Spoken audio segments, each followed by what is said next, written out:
ഇന്ന് December 1 world AIDS ദിനം. ഈ വേർഡ് ആദ്യമായി ഞാൻ കേൾക്കുന്നത് എൻ്റെ സ്കൂൾ അസംബ്ലിയിൽ. അന്ന് ഇതിനെക്കുറിച്ച് അത്ര വലിയ ബോധമൊന്നുമില്ലായിരുന്നു. പക്ഷേ അന്ന് സ്കൂൾ വിട്ട് വീട്ടിലേക്ക് തിരിച്ചു വരുമ്പോൾ ഞാനൊരു പോസ്റ്റർ ശ്രദ്ധിച്ചിരുന്നു. അത് കോണ്ടത്തിൻ്റെ അഡ്വർടൈസ്മെൻറ്റ്. അതിൽ എൻ്റെ ഓർമ്മ ശരിയാണെങ്കിൽ അതിൽ ഇങ്ങനെയാണ് മെൻഷൻ ചെയ്തിട്ടുള്ളത്.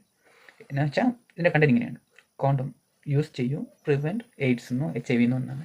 അത് കണ്ടതിന് ശേഷം എൻ്റെ മനസ്സിൽ ഇങ്ങനെയായിരുന്നു: ഈ കോണ്ടം യൂസ് ചെയ്യുന്നവരൊക്കെ തെറ്റായവരാണെന്ന്. ഇതിന് കാരണം ഈ ഡിസീസിനെ കുറിച്ചോ ഇതിനെക്കുറിച്ചുള്ള അവയർനെസ്സോ കാര്യങ്ങളൊന്നും ആർക്കും പറഞ്ഞു തന്നിട്ടില്ല. കാരണം ഈ വേർഡ് ഒരു തെറ്റായ വേർഡാണ്. അങ്ങനെയാണ് എന്നെ എൻ്റെ മനസ്സിനുള്ളിൽ പതിപ്പിച്ചത്. ഈ വേൾഡ് ഹെൽത്ത് ഓർഗനൈസേഷൻ്റെ റിപ്പോർട്ട് പ്രകാരം ഈ വേൾഡ് വൈൽഡായിട്ട് 44.1 മില്യൺ ആൾക്കാരാണ് ഈ HIV വൈറസുമായി ബന്ധപ്പെട്ട് എഫക്റ്റഡ് ആയിട്ടുള്ളത്. ഇതിൽ 65% ആഫ്രിക്കൻ റീജിയനുള്ളവരാണ്. HIV വൈറസ് ഹ്യൂമൻ ബോഡിയിലേക്ക് വന്നതിന് ശേഷം ആദ്യം അറ്റാക്ക് ചെയ്യുന്നത് ഈ വൈറ്റ് ബ്ലഡ് സെൽസിനെയാണ്. അത് എന്തുകൊണ്ടെന്ന് വെച്ചാൽ ഈ ബോഡിയിലെ ഇമ്മ്യൂണി സിസ്റ്റം വന്നിട്ട് വീക്ക് ചെയ്യാൻ വേണ്ടിയിട്ടാണ്. എങ്ങനെ നമുക്കിത് പ്രിവെൻറ്റ് ചെയ്യാം? ഇൻ കേസ് ഹോസ്പിറ്റലിലേക്കോ ക്ലിനിക്കിലേക്കോ പോവുകയാണെങ്കിൽ ഈ ഇഞ്ചക്ഷനോ നീഡലോ യൂസ് ചെയ്യേണ്ട അവസ്ഥ വരികയാണെങ്കിൽ ആ സറൗണ്ടിങ്ങും ആ പ്രോഡക്റ്റും നമ്മളൊന്ന് വിജിലൻ്റ് ആയിരിക്കണം. എങ്ങനെയുള്ളതാണ് എന്താണെന്ന് വെച്ചാൽ അതിൽ ഓൾറെഡി HIV പോസിറ്റീവ് ആയിട്ടുള്ള ആൾക്കാരുടെ ബ്ലഡ് സെൽസോ ഉണ്ടെങ്കിൽ അതിൽ നമ്മളിലേക്ക് ഇഞ്ചെക്ട് ചെയ്യുമ്പോൾ അതിൽ കൂടെ നമുക്ക് വരാനുള്ള ചാൻസസ് ഉണ്ട്. അപ്പോൾ അത് ശ്രദ്ധിക്കുക. പിന്നെ ഉള്ളത് എന്താണെന്ന് വെച്ചാൽ ഈ പ്രഗ്നൻസി ടൈമിലോ ബ്രസ്റ്റ് ഫീഡിങ് സമയത്തോ കുട്ടികളിലേക്ക് ഈ വൈറസ് സ്പ്രെഡ് ചെയ്യാനുള്ള ചാൻസസ് ഉണ്ട്. പക്ഷേ ഇന്നത്തെ സിറ്റുവേഷനിൽ ആ ചാൻസസ് വളരെ കുറവാണ്.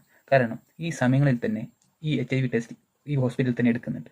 അപ്പോൾ അതിനനുസരിച്ച് ഇവർ ART തെറാപ്പിയൊക്കെ കൊടുക്കുന്നുണ്ട്. അതുകൊണ്ട് ആ ചാൻസസ് നമുക്ക് തള്ളിക്കളയാം. പിന്നെ ഞാൻ ഫസ്റ്റ് പറഞ്ഞ പോലെ ഞാൻ സ്കൂളിൽ കേട്ടറിഞ്ഞ പോലെ ഒരു കാര്യമാണ് ഈ കോണ്ടം യൂസ് ചെയ്യുന്നത്. അതിലൂടെ നമുക്കത് പ്രിവെൻറ്റ് ചെയ്യാൻ പറ്റും. ഇതിൻ്റെ സിംറ്റം ഒക്കെ നോർമലാണ്. ബിക്കോസ് പനി, തലവേദന, പിന്നെ വരണ്ട തൊണ്ട, ഇതൊക്കെ നോർമലായിട്ട് നമുക്ക് ഉള്ളത് തന്നെയാണ്. അപ്പോൾ അങ്ങനെ ഉള്ളപ്പോൾ നമ്മൾ ഈ സിംറ്റം വെച്ച് എങ്ങനെ കണ്ടുപിടിക്കും? എന്തെങ്കിലും ഡൗട്ട് തോന്നിക്കഴിഞ്ഞാൽ കൺസൾട്ട് ചെയ്യുക നല്ല ഡോക്ടർ. ഇതാണ് മോസ്റ്റ് ഇമ്പോർട്ടൻ്റ് ആയിട്ടുള്ള ഒരു കാര്യം.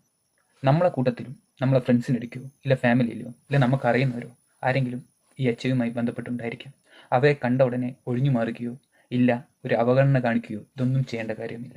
അവരെ കെട്ടിപ്പിടിച്ചുകൊണ്ടോ ഉമ്മ വെച്ചതുകൊണ്ടോ ഇല്ല അവരുടെ ഫുഡ് ഷെയർ ചെയ്തുകൊണ്ടോ ഈ ഒരു വൈറസും നമ്മളിലേക്ക് വരിക തന്നെയില്ല. ഇൻ കേസ് എനിക്ക് ഇല്ല നമ്മൾക്ക് ആർക്കെങ്കിലും ഉണ്ടെങ്കിലും ഇത് നമ്മൾ തിരിച്ചു ചെയ്യുന്നത് കൊണ്ടും ഒരിക്കലും ഇത് സ്പ്രെഡ് ആവുകയില്ല. അതുകൊണ്ട് തന്നെ നമ്മളെ കൂട്ടത്തിലുള്ളവരെയും സംരക്ഷിക്കേണ്ട ഉത്തരവാദിത്വം നമുക്കാണുള്ളത്. അവരെ ഇതിൽ നിന്നും വേർതിരുത്തി മാത്രം വെക്കല്ലേ, പ്ലീസ്.